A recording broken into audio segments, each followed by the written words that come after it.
I chose podcasting because I listen to podcasts all the time and I was super interested in learning how to podcast. Also, I wanted to figure out what the benefits were for using podcasting in school or even in the classroom. Another reason why I decided to do my project on podcasting was because podcasts are super popular right now. People are starting to be more and more familiar with them. That leads to the second one. They're easily accessible. They're everywhere now.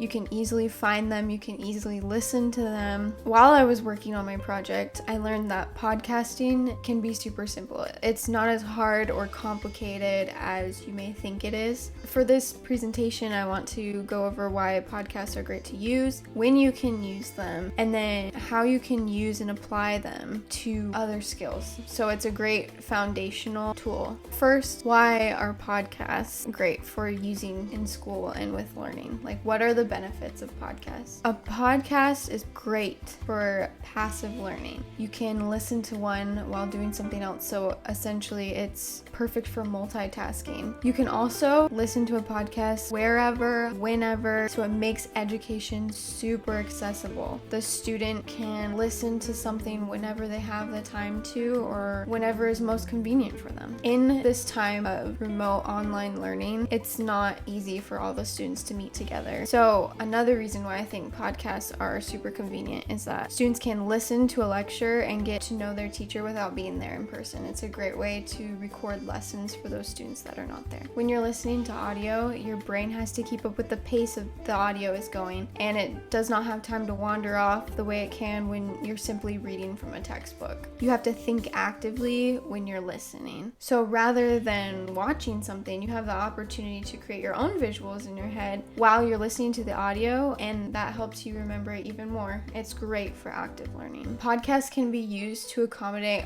all learning styles. You can add visual and hands-on aspects to it as well. You can have your students make their own podcasts. That's a great way for them to reiterate what they've learned, because I found every time I've made a podcast about something that I have learned, I remember it better because I recited it all in my own words and reflected on it in a different way. Podcasts are also great for reviewing past information and catching up on lessons they may have missed or reviewing lessons. It's great for that. Last but not least, you don't need fancy equipment to make a podcast, such as video editing or a camera. Just a simple microphone and some sort of recording platform is all you need. It's so easy to quickly go over information in a podcast. Super easy, cost effective. It's really a great option. So what grade level can we use podcasts for in the classroom? I personally believe that you can use podcasts for all grades. For example, let's say you're teaching elementary age students, you could make a podcast of you reading a book, and then the student can follow along in their own book and listen to your words, match the words that they're hearing with the words that they're reading. For older students, you can even, if you're reading something, you can ask questions that the student can pause the podcast, answer the question to. That's a great way to use podcasting in the classroom. Making a podcast is so simple that even the student can do it for a project or assignment. It's also great for teachers to record a lesson during class that students who are not able to come can listen to the lesson, or even the students that were there that want to review it can listen to it again. Podcasts are great for students to listen to at any time. They can pause it whenever they want and take notes. It's a great remote learning tool. There, of course, are some cons with podcasting, and the biggest con for me and the biggest disadvantage is that there's no visual aspect to podcasting. For me, visual learning is super important. I like to see stuff, and especially if you have young students that you're teaching, I feel like just an audio version of something is not gonna be as attention grabbing as if you did something with visuals. But this con can be turned into a pro. Podcasting is a great foundational tool for so many other things. So if you're worried, like I was, about the visual aspect of teaching, you can easily add audio to your videos. Just understanding how to use audio effectively is great for the classroom, and you can add it to any other thing you want to do. So lastly, I want to talk about how to podcast. It is is so much easier than you think. Like I said in the beginning, it doesn't need to be expensive. It can be super cost effective. I want to talk about how you as a teacher can easily podcast, how easy it is, and even at students can easily podcast. So right here, this is my expensive mic. Obviously, the more you spend, the higher quality the audio, but it does not have to be expensive. I got this little mic